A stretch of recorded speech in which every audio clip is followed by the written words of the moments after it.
ముఖ చిత్రాన్ని మార్చివేసే కీలకమైన లోక్సభ ఎన్నికలకు తెలంగాణ గడ్డ మీద నుండి జంగ్ సైరన్ ఊదాల్ని నిర్ణయించింది కాంగ్రెస్. అందుకు తగ్గట్టుగానే తుక్కుగూడ సభకు భారీ ఏర్పాట్లు చేస్తోంది. దేశవ్యాప్తంగా పార్లమెంట్ ఎన్నికల హడావిడి కొనసాగుతోంది.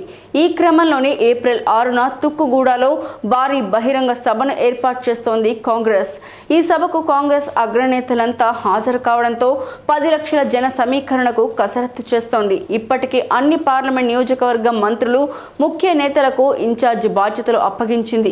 ఇవాళ పార్లమెంట్ ఇన్ఛార్జీలు తమ పరిధిలోని ముఖ్య నేతలతో సమావేశం నిర్వహించనున్నారు. ఇక తుక్కుగూడ సభ ఏర్పాట్లను మంత్రి పొంగులేటి శ్రీనివాసరెడ్డి పలువురు నేతలు పరిశీలించారు.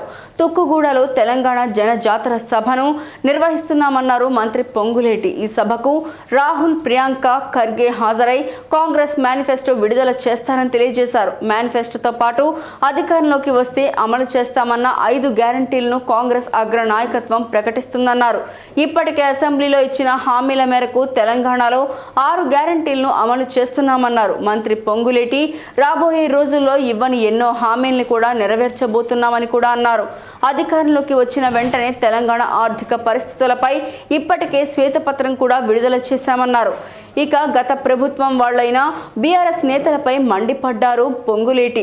కాళేశ్వరం ప్రాజెక్టుతో 1,00,000 కోట్లు అవినీతి చేశారని ఆరోపించారు. మరోవైపు తెలంగాణలోని కరువు పరిస్థితులపైన బీఆర్ఎస్ నేతలు తప్పుడు ప్రచారం చేస్తున్నారని మండిపడ్డారు. కాంగ్రెస్ వచ్చింది కరువు తెచ్చింది అనే బీఆర్ఎస్ నేతల కామెంట్స్ పై రివర్స్ అటాక్ చేశారు.